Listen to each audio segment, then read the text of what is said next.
everyone. I'm Sarah Lang, and I'm here to spark the philanthropy revolution. The word philanthropy means love of mankind. My show is all about the ways we can open our doors and hearts so we can do more good.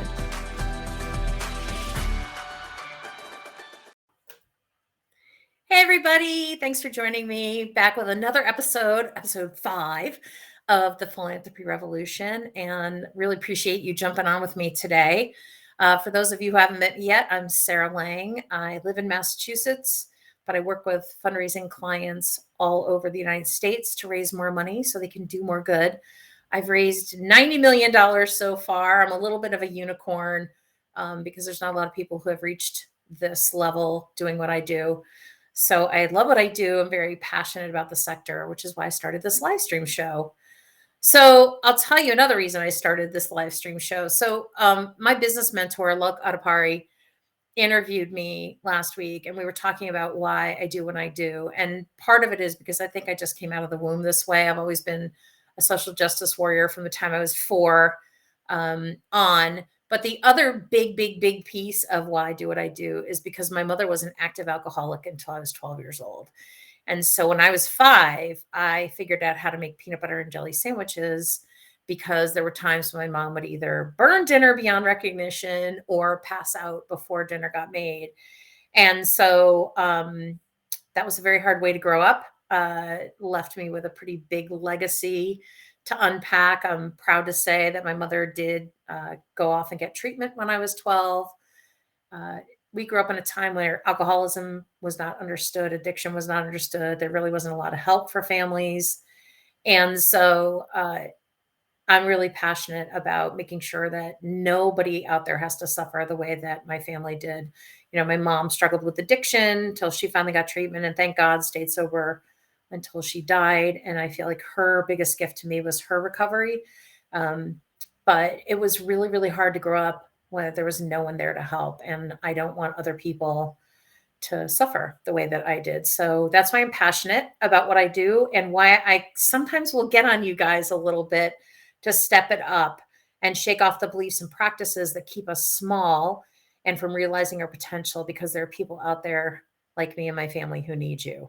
So I want you to be there for them, and I want you to be able to help them to the greatest degree that you can.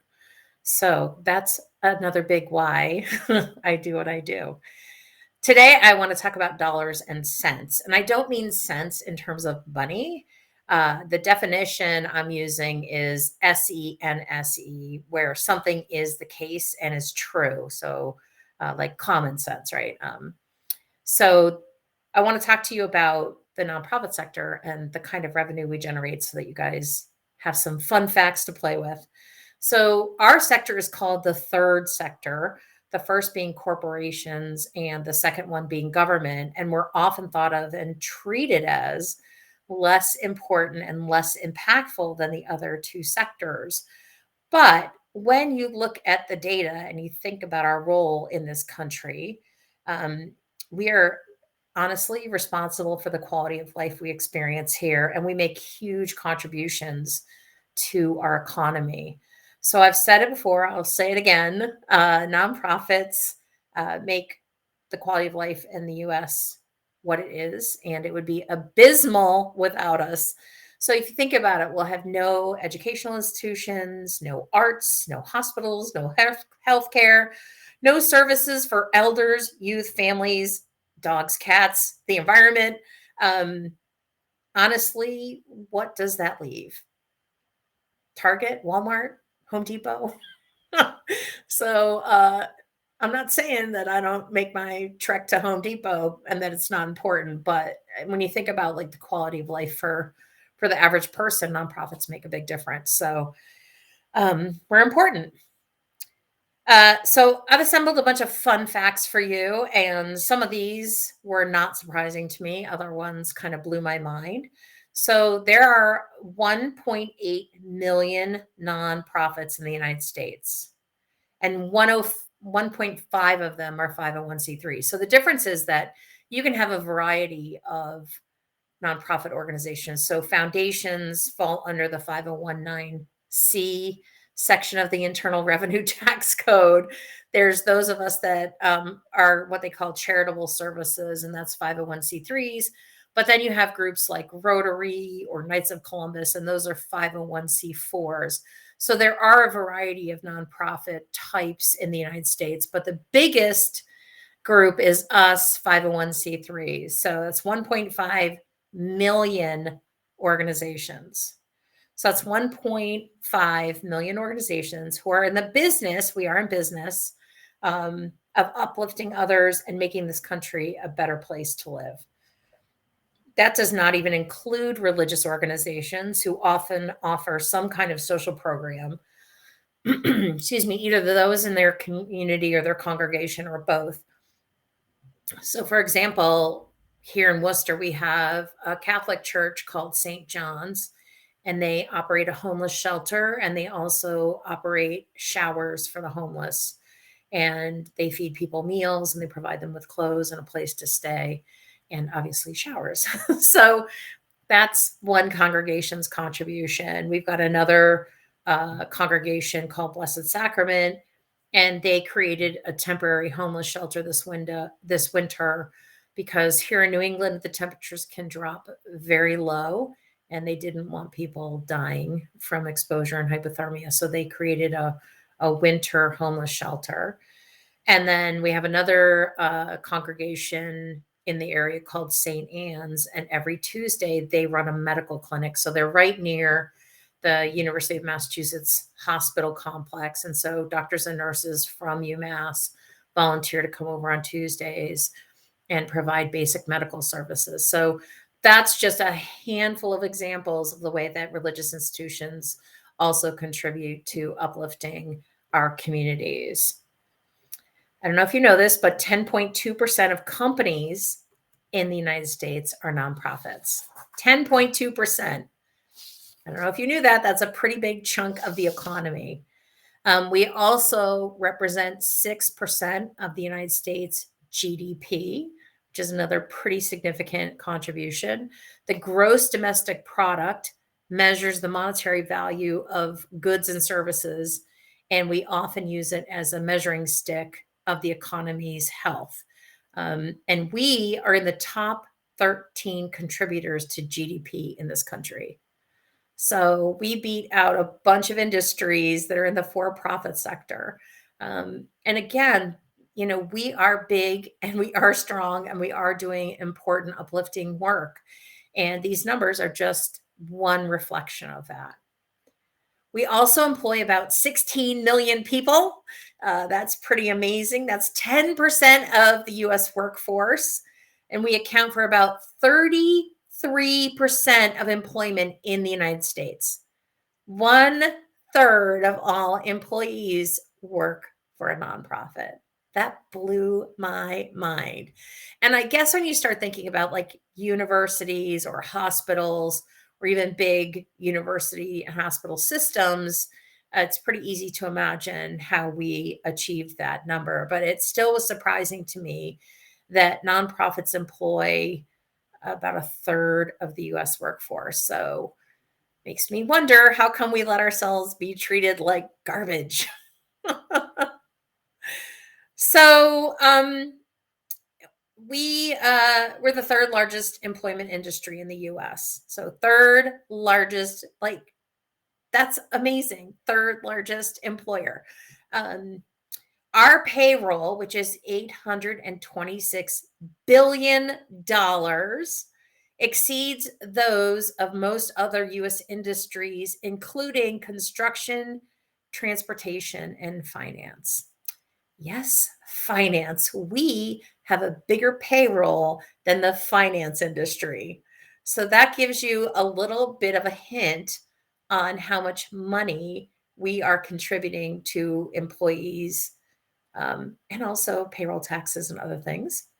So beyond paying taxes on salaries, nonprofit employees also pay taxes on purchases, our own personal purchases, not those for our organization.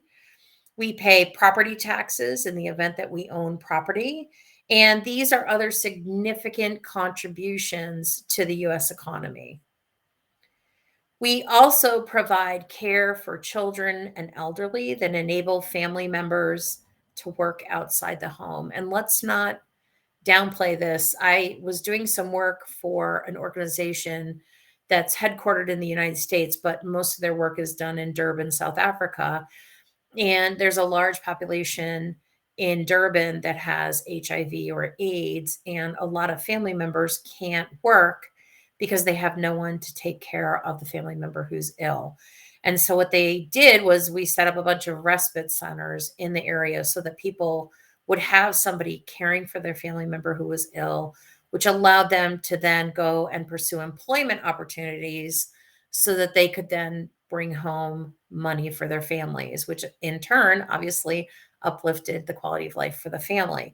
So let's not underplay the fact that we've got childcare centers or senior centers where, are the people at both ends of the continuum of the age continuum can be cared for well, which then allows us to go and work. And I remember that it was much easier for me when I went back to work after having my son to know that he was in good, loving hands. And then I didn't have to worry from 9 to 5 about how my son was doing because I knew he was being cared for well. So that's really important contribution that we make. The other thing is our organizations consume goods and services that drive the economy and create more jobs. Uh, and spend nearly $1 trillion every year for those goods and services. So this could be anything like an x-ray machine, which obviously costs a lot of money, or it could be thumbtacks or pens. So the full gamut of expenses. So we've got office supplies, food, utilities, rent. Those are all contributions, and we're spending about $1 trillion a year on that. So again, not only are we providing huge employment opportunities for folks, but we're also spending $1 trillion collectively towards those goods and services that keep us running in our businesses. Also, a lot of times, just our existence contributes to the quality of life and makes communities more attractive places in which to work. So, when people who are unhoused have a safe place to stay, when there are opportunities for people to improve their job skills or their education, then that enables their family to fare better. When we have institutions that provide art and music and other uplifting services, it all contributes to making our communities a better, stronger place to be, which in turn brings in other people who live and work in our communities. And it can also be attractive to businesses. I know a while ago here in Worcester, they decided they wanted to attract more biotech. And so they did certain things that made that attractive to biotech companies. And now we actually have a pretty significant biotech presence here in Worcester. And so sometimes cities or nonprofits can contribute to attracting businesses as well. So there are other statistics that I could share, but I think you get the picture. So now that you know these facts, I want you to stand tall and proud. And in fact, I think you should be wearing a superhero cape or maybe a crown or maybe both. Maybe you also need a scepter. Who knows? I just think there's so many times where people act as if nonprofits are a joke or we shouldn't be taken seriously or somehow running a nonprofit is easier than a business when actually it's much more difficult. If you're selling widgets, whether the widget sales are up, are they down, are you making money, are you breaking even, are you losing money? It's much easier than when you're in a nonprofit and you're quilting together tons of different funding sources to make things happen. And if anybody thinks that's a joke, then I would invite them to come work in a nonprofit for a week. And I think we're incredibly adaptive. I think we're resourceful. I think we're creative. And it just kills me that despite the fact that we're the third largest employer, we're still called the third sector, as if we're kind of like, well, you're third place. We'll give you a ribbon, but don't expect a trophy. Um, when I think the converse is true, like we are the ones making this huge difference in the United States. We are employing tons of people. We're contributing to the GDP. So this is why I'm telling you all this, because I don't want you for one single second to think that the work you're doing is somehow lesser than the other work that's being done in this country. It's contributing a massive amount on all sorts of levels, and the work we're doing is vital to the quality of life here in the United States. So stand tall and be proud. And I would really encourage you to share these statistics with everybody you know, because I think we need to be taken more seriously, and we need to take ourselves more seriously. And I talk about philanthropy as being an exchange of love, but love really starts with ourselves. So when we love ourselves and are proud of ourselves, and we are doing the work that we know matters in the world, we can, feel that strength and that um, conviction that we matter and our work matters. And I'm sure if you asked your clients, they would tell you your work matters as well. You know, to this day very, very, very, very grateful to the folks who founded the treatment center my mother went to. My mother went off to treatment in January of 1977. She went to the largest treatment facility for women in the country. It was in Erie, Pennsylvania, and it had 12 beds. So that just tells you where addiction treatment was back in actually the late 70s. Um, but I'm grateful to those folks, because whatever they did for my mom, it stuck. And so the work you're doing is changing lives, and it's impacting lives. And sometimes you're not even around to see the transformation. If you're providing care for a 3-year-old, you're not going to know how they turned out. But I can tell you that the people at my son's daycare were formative in who he turned out to be. And, he spent 8 hours a day with them. So certainly more time than he was spending with me during the day anyway. So like, it matters. You matter. The work you're doing matters. So let's take these statistics and use it as a way to really um, improve our self-perception and the public perception of nonprofits, because they may call us the third sector, but there's no way we're number 3, right? So let's be proud. Um, so now that you know the dollars, you can see this crucial role that we play in the nonprofit sector. So, why do we let ourselves be treated like Cinderella? Why do we settle for the crumbs? And, I was talking with my business mentor about this last week. Um, it's mostly because charity started back in the 1600s. And I've talked about this in another episode, when the Puritans, who were Calvinists, needed a vehicle for penance because they were really aggressive capitalists, especially compared to other settlers. And Calvinism taught them that self-interest and therefore money was the road to hell. You're going straight to hell for that. So they invented charity um, as their penance. So you can see why they didn't want the charities to make any money.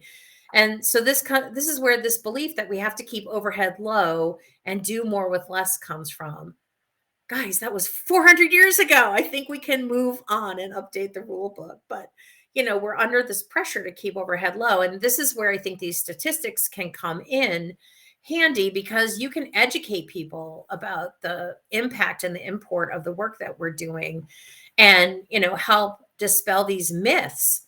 And they are myths. They're stories that we've all bought into.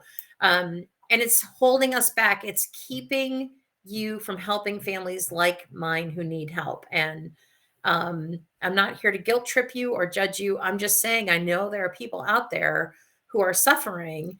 And I know there's lots of nonprofits that have wait lists. And given the billions of dollars that's out there and the $90 million that I've raised, I know that does not have to be the case. So I'm here to really encourage you to expect more and ask for more. So the bottom line is, we actually need more so we can do more, because stretching every penny to the breaking point isn't helping anyone. It's not helping us. It's not helping our organizations. And it's sure as heck not helping our clients. And it's certainly not solving problems. We kind of often get stuck in this position of handing out band-aids or putting our finger in the dike because we can't grow our organizations to the degree that they need to solve problems. So, um, you know, we've got about 12% of the population living in poverty. And believe it or not, that figure has been relatively stable since Johnson's War on Poverty started in the 1960s. The 1960s, we have not made the needle move on poverty even 1%. That is sad, especially given that we have billions and billions and billions of dollars in wealth. So I think we can do a little better. And that's why I do what I do. That's why I created this show. I want to show you how we can do better for our organizations and for those we serve. And I realize there are always going to be 5-year-olds like me who for various reasons have to figure out how to make peanut butter and jelly sandwiches. But we can be there for them, doors, arms, and hearts wide open. I hate to see people suffer unnecessarily. So let's figure out what it's going to take to uplevel our impact, then demand the funding that we need to make that happen. And again, this is a process of reverse engineering. I've told you the story about the group in New York who wanted to serve $1 million a year, or 1 million girls a year, sorry. And we reversed engineered, that down to where they were today and where they wanted to go. And we figured it was going to take anywhere from 5 to 10 years, and that was going to depend on, different circumstances. And they're on their way. And like I've said, they kind of got knocked down at the knees by the pandemic, kind of like we all did. Who knew that was going to happen? But they're getting back on their feet. They're not wavering from their commitment. And they are determined to help 1 million girls in the boroughs every year. And so that's what I'm talking about when I talk about up leveling our impact. So what are your Amazon, Google, Apple dreams, right? Don't hold yourself back by this idea that we have to do more for less or that we have to keep our overhead low, because again, those are stories. And no one's going to come after you for your overhead if you're saving more lives, transforming more lives, improving the quality of life for the folks, improving the environment, helping more animals find forever homes, whatever it is your mission is. I don't think anyone's going to complain if you accomplish more of it. In fact, that's why they're supporting you. Let's not forget that our donors want to see transformation and that foundations believe that they are change makers. And so they're for you. Sometimes they may also have been reading the same stories that we did, and they might be playing from the same 400-year-old rule book. But I think we can educate people and talk to them about impact and why impact matters and why we shouldn't really look at overhead, because overhead tells you nothing. So um, we have to figure out how to uplevel our impact. And who cares if it takes you 10 years? I've been working with an organization for 10 years, and their substance abuse recovery home. And at our strategic planning process in 2018, they decided that they wanted to create a sober house, that they were having all these guys graduate from their program. But, if you only have 6 months under your belt with sobriety, that can be a real challenge to then go out into the world and maintain your sobriety. So the alumni of the program and some of the guys who were in the program were saying, we need a sober house because what you're doing here is great and we need more. And so guess what? We have a sober house now. So it may have taken a little while, and obviously we couldn't. It was really ironic because we finished the construction and the furnishings and all the outfitting right before the pandemic started. So it's like, yay, the sober house is done, but we can't have anybody live in it. So it did kind of sit there for a little while until we got permission to start allowing people to move in. But it took a while. We came up with that dream in 2018. We did a lot of research, talked to other sober homes, looked at properties. It took a while to find a property that was big enough. And now we have a sober home for Jeremiah's Inn. So it can take time, and it doesn't matter because you have a roadmap and you have kind of like this end destination in mind. And so there's billions and billions and billions of dollars out there to fund important missions like yours. And so I don't want you to get trapped in the thinking like, oh, we can't ever raise money for that. There's plenty of clients that are now have doubled their budgets because of the fundraising that we've been able to do. And so if we can do it, you can do it. And this is what I do. I teach people how to do it. So we are the backbone of the quality of life in the United States, and let's not forget that. And we need to let people know. So that is my rant for today. I'm going to get off my little soapbox. Again, I want to remind you guys that enrollment for my online group coaching program is open. Your entire organization gets access to the program. So it's the Fundamental 5 curriculum. And that's the framework I've used to raise $90 million with my clients. Everything I do is in there. There's sample materials, there's videos, and cover grants. I cover individual donors. I cover how to get your board to do fundraising, which I think we all love to know how to crack that nut, right? Doing strategic planning, and then social media and communications. And then there's other stuff in there too, surprise bonuses. And I will continually add stuff that I think will add value to it. So beyond access to the curriculum, which your entire organization has. So, I know often the person writing the grants is not the person doing the social media or working with the board. So I just want your whole organization to get access. And then I have 2 coaching calls a month. So 2 hours of free on-the-fly coaching. So you never have to get stuck. You can get all your questions answered pretty quickly. And it's only $397 a month. And that's only going to be good through the end of June. So we'll make sure that you guys get the enrollment link to make sure that happens. And as usual, I'd invite you to follow me on social media, Facebook, LinkedIn, Instagram. We've got a YouTube channel where you can find recordings of this, the Philanthropy Revolution, and then on Twitter. So I also want to tell you a little bit about my next show because I'm really excited. So I'm going to have my first guest. His name is Jared Slack. And Jared is a phenomenal human being. If any of you saw Queer Eye season 6 in Austin, Texas, you may remember Chris from the Other Ones Foundation. And so I've been working with them. I saw Queer Eye, got inspired, called them, said, hey, I'd love to help you guys. And they were like, okay. So I've been working with TOOF for a little while now. And they are building a permanent homeless encampment. And I know that sounds counterintuitive, but there's a story behind that. But anyway, Jared is an amazing fundraiser. He's got really good instincts, and he does relational fundraising. So that's one thing I'm very passionate about. But I want you to hear from Jared's own mouth how he raised $5 million for Esperanza, just leveraging relationships. The other thing that's really cool about Jared is that he has helped develop the service model at Esperanza, and they call it kinship, so that everybody on the staff knows every single person in the encampment and they have a personal relationship, and they go to the community. There's a residence council, so they have input, but I don't want to tell you too much because Jared's going to be here on the 15th of excuse me, of June to tell you all about it. So I hope you'll join me then. And thank you so much for coming on board today and listening to me rant a little more. But I hope it helps you feel better about what the nonprofit sector is doing to change the world. So thank you. See you next time.